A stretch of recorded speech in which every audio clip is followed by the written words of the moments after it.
Hi friends, welcome to Kolathur kitchen. இன்னைக்கு நம்ம கிச்சனில் என்ன பார்க்க போகிறோன்னா ஒரு சூப்பரான காலிஃப்ளவர் உருளைக்கிழங்கு வச்சு ஒரு கிரேவி தான் பார்க்க போகிறோம். ரொம்ப சூப்பராக இருக்கும். இது டிஃபனுக்கு எல்லாத்துக்கும் யூஸ் பண்ணிக்கலாம், சாப்பாடுக்கும் ரொம்ப நல்லாயிருக்கும். ரசம் வச்சுட்டு இது ஒரு கிரேவி மாதிரி வச்சு சாப்பிட்டாலும் அட்டகாசமாக இருக்கும். ஃப்ரெண்ட், புதுசாக நம்ம சேனலை பார்க்குறீங்கன்னா சப்ஸ்கிரைப் பண்ணிக்கோங்க, மறக்காமல் பெல் சிம்பில் கிளிக் பண்ணிக்கோங்க. இப்போ வாங்க வீடியோக்குள்ளே போகலாம். ஃபர்ஸ்ட் பாருங்கள், ஒரு பெரிய பூ எடுத்திருக்கேன். காலிஃப்ளவர் ரொம்ப சின்னதாக இல்லை, ரொம்ப பெருசாக இல்லாமல் நார்மலாக கட் பண்ணி வச்சுருக்கேன்.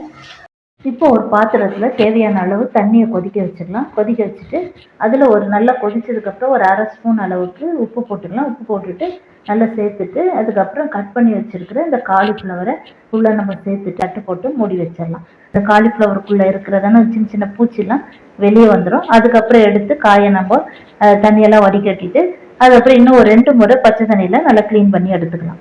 இப்போ வாங்க எப்படி கிரேவி செய்யறதுன்னு பார்க்கலாம். தேவையான அளவு மந்த்ரா கடலை எண்ணெய் நான் ஊற்றிக்கிறேன். எண்ணெய் நல்லா காஞ்சிருச்சு. 2 துண்டு பட்டை போட்டிருக்கேன். பிரியாணி இலை ஒரு 2 பீஸ் போட்டிருக்கேன். இப்போது ஒரு 3 லவங்கம், கிராம்பு போட்டிருக்கேன். ஒரு அரை ஸ்பூன் சோம்பு போடுறேன். இப்போது ஒரு கொத்து கருவேப்பிலை போடலாம். கட் பண்ணி வச்சுருக்கிற 2 வெங்காயத்தை போட்டுக்கிறேன். போட்டு நல்லா வதக்கி விட்டுக்கலாம். ஒரு மீடியம் சைஸு உருளைக்கிழங்கு ஒரு 4 எடுத்து வேக வச்சுருக்கேன். இப்போ இந்த வெங்காயம் நல்லா வதக்கிக்கலாம். இப்போ ஒரு 2 ஸ்பூன் அளவுக்கு இஞ்சி பூண்டு சேர்த்துக்கலாம்.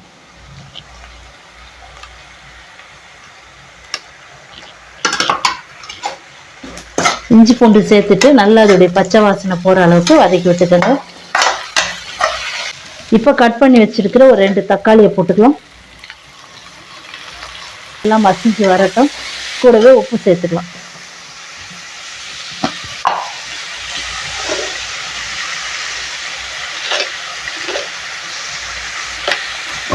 இப்போ பாருங்கள், தக்காளி நல்லா குழஞ்சி வந்துருச்சு, நல்லா மசிஞ்சிருச்சு தக்காளி. இப்போ இந்த நேரத்தில் நம்ம மசாலாலாம் சேர்த்துக்கலாம். பாருங்க, ஒரு அரை ஸ்பூன் மஞ்சள்தூள் சேர்த்துக்கிறேன்.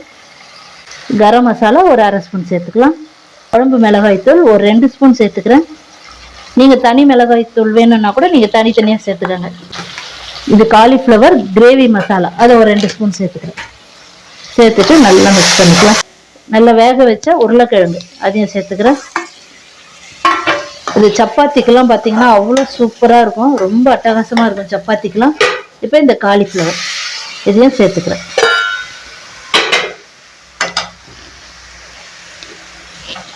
இப்போ நல்லா மிக்ஸ் பண்ணி விட்டுக்கலாம். இந்த காரத்தோட நல்லா ஊறட்டும். கொஞ்சம் இந்த காரெல்லாம் மிக்ஸ் ஆகணும் இல்லையா, அதனால கொஞ்சம் தண்ணி ஊற்றிக்கலாம். நல்லா மிக்ஸ் பண்ணிக்கோங்க. இதுக்கு நான் இன்னைக்கு ரசம் வச்சுருக்கேன். ரசம் காலிஃப்ளவர் கிரேவி.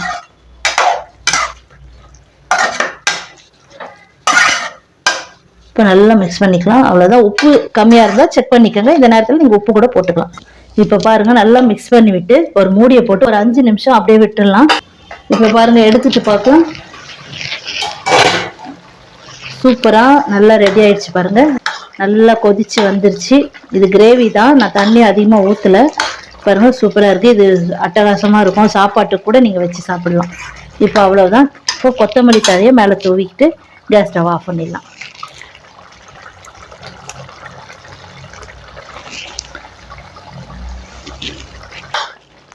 இப்போ வாசனை கமகமன் இருக்கு, அட்டகாசமாக. இப்போ வேற ஒரு பாத்திரத்தில் மாற்றிக்கலாம்.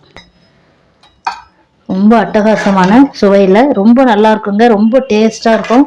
செய்து பாருங்கள். இது மாதிரி சிம்பிளாக, ரொம்ப பொருள் எதுவும் போடாமல் சிம்பிளாக நான் செய்திருக்கேன். செம்ம டேஸ்டான சுவையில் காலிஃப்ளவர் உருளைக்கிழங்கு கிரேவி சூப்பராக ரெடி ஆயிருக்கு. இதே மாதிரி நீங்களும் செய்து பாருங்கள். இது இட்லி, தோசைக்கு, சப்பாத்தி, பூரி, சாதம் எல்லாத்துக்கும் வச்சு சாப்பிட்லாம். ரொம்ப அருமையாக இருக்கும். சாதத்துக்கு நீங்கள் ரசம் வச்சுட்டு கூட இந்த மாதிரி கிரேவி வச்சுக்கலாம். ரொம்ப சூப்பராக இருக்கும் ஃப்ரெண்ட்ஸ். இதே போல் நீங்களும் செய்து பாருங்கள். செய்து பார்த்துட்டு எப்படி வந்திருக்குன்னு கமெண்ட்ஸில் சொல்லுங்கள். நீங்கள் போடுற ஒவ்வொரு கமெண்ட்ஸும் எனக்கு என்கரேஜாக இருக்கும். இன்னும் அதிகமான வீடியோஸ்லாம் போடுறதுக்கு ரொம்ப ஹெல்ப்ஃபுல்லாக இருக்கும். ஓகே ஃப்ரெண்ட்ஸ், இந்த வீடியோ உங்களுக்கு பிடிச்சிருந்தா லைக் பண்ணுங்கள், ஷேர் பண்ணுங்கள், சப்ஸ்கிரைப் பண்ணுங்கள், மறக்காமல் பெல் சிம்பில் கிளிக் பண்ணுங்கள். இதே போல் இன்னொரு வீடியோவில் உங்களை சந்திக்கிறேன். Bye friends.